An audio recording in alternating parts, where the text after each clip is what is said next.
Marvi was a dove with feathers as blue as the summer sky. She lived high above the city on a ledge overlooking the noisy streets. The city was always busy, full of honking cars and rushing people.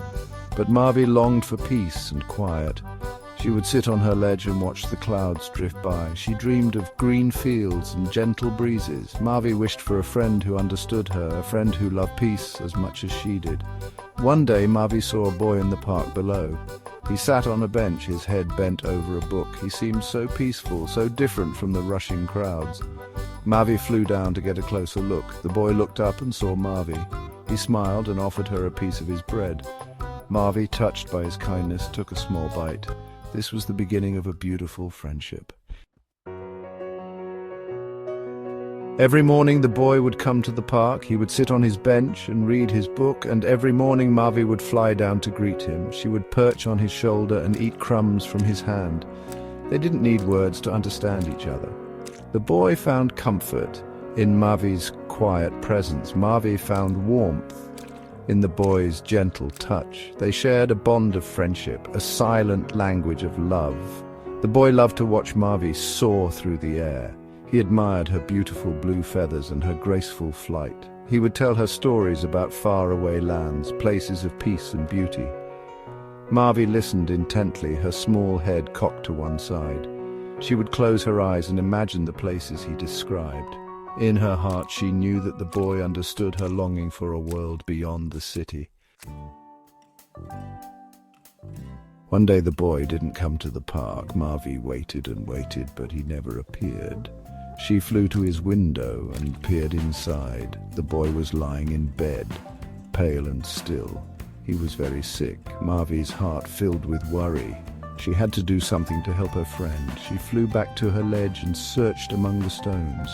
There she found one of her own feathers, a perfect sky blue feather.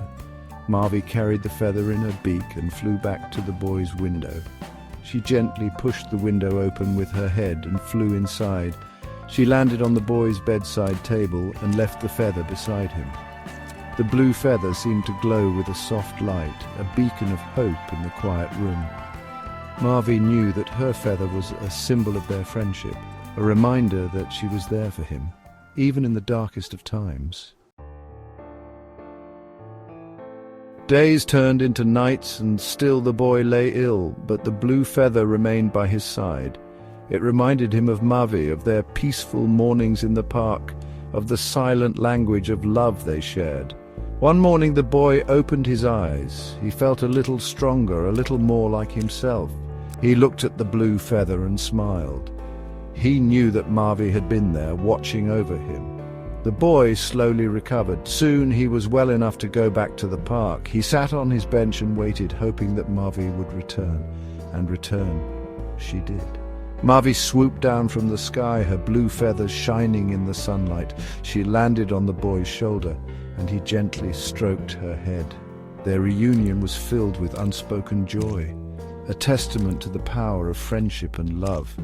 From that day forward, the boy and the dove continued to meet in the park. They shared a bond that was stronger than ever, a bond that had been tested by illness and strengthened by hope. Marvi had learned that even in the midst of the noisy city, love and kindness could bloom like a flower in the desert.